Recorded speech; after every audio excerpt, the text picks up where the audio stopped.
कक्षा 6 से 8 के विद्यार्थियों द्वारा सर्वधर्म समभाव पर अपने पक्ष और विपक्ष में तर्क रखे जा रहे हैं, जिसमें सभी बच्चों ने बहुत ही अच्छी तैयारी की है। आप अपने अपने पक्ष रख सकते हैं। भारतीय संविधान में कहा गया है कि भारतीय राज्य धर्मनिरपेक्षता रहेगा। हमारे संविधान के अनेक केवल धर्मनिरपेक्षता राज्य ही अपने उद्देश्यों को साकार करते हुए भारतीय एकता और अखंडता के लिए सभी धर्मों का शामिल अनिवार्य है। गांधी जी ने कहा था कि सभी धर्म ईश्वर तक ले जाने वाले अलग अलग मार्ग हैं। यह विचारधारा उत्साह को बढ़ावा देती है और नफरत कम करती है।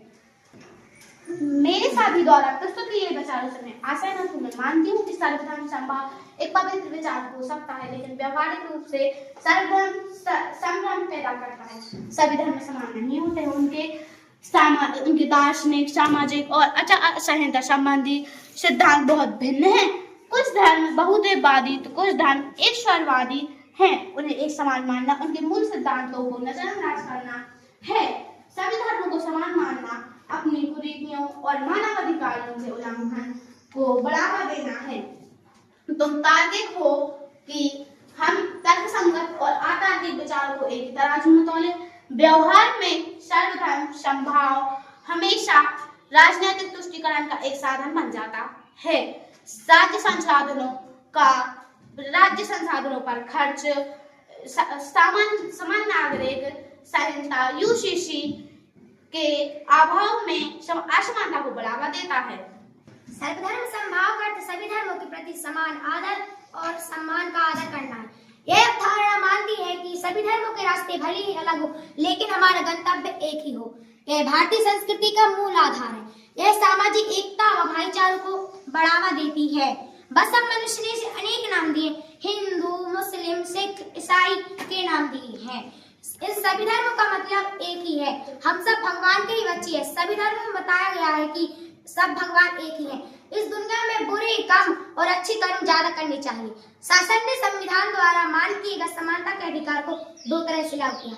पहला कानून और दूसरा सरकार की योजना व कार्यक्रमों द्वारा सुविधाहीन समाजों की मदद करके।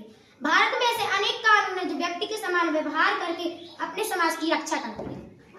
जैसे कि हमारे प्रतिद्वंदी सर्वधर्म समभाव पर अपने विचार दे रहे हैं, उनका कहना भी सही है। जो हमें पढ़ाया जाता है, जो हमें सिखाया जाता है या जो कुछ भी हम देखते हैं, इन सभी बातों में भी बहुत सी असमानताएं होती है। मुझे सर्वधर्म समभाव के विपक्ष में अपने विचार रखने का अवसर प्राप्त हुआ है, तो मैं बताना चाहूंगी कि आज भी हमारे देश में सभी लोगों में से कुछ लोग ऐसे भी हैं जो धार्मिक कट्टरता का समर्थन करते हैं, जिससे देश में अशांति फैली हुई है। कुछ लोग अपने धर्म के वर्चस्व को बढ़ाने के लिए अन्य धर्मों पर उंगलियां उठा रहे हैं, अब चाहे वह राजनीतिक मुद्दा हो या आम जनता। तो हमारे प्रतिद्वंदियों को इस और अपना ध्यान आकर्षित करना होगा। यहाँ सभी धर्म प्रमुख है। हिंदू, मुस्लिम, सिख, ईसाई आदि में तीर्थों की सेवा, ईमानदारी और अच्छे आचरण और सर्वोच्च महत्व दिया है। कवि विलियम ब्लेक और दार्शनिक हर्स्टन सिमर्थ और विचारों ने भी कहा है, सभी धर्मों का एक मूल होता है जो मानवता को सही दिशा दिखाता है। यहाँ सभी धर्मों के प्रति आदर, सम्मान और श्रद्धा की भावना यह एक ऐसी अवधारणा है जो भारत को सांस्कृतिक और अखंडता को मजबूत करता है। यहाँ सभी धर्मों को समान समझा जाता है। कल्पना कीजिए कि आप हिंदू या मुसलमान हैं और अफ्रीका के ऐसे भाग में रहते हैं जहाँ ईसाई कट्टरपंथी बहुत ताकतवर हैं।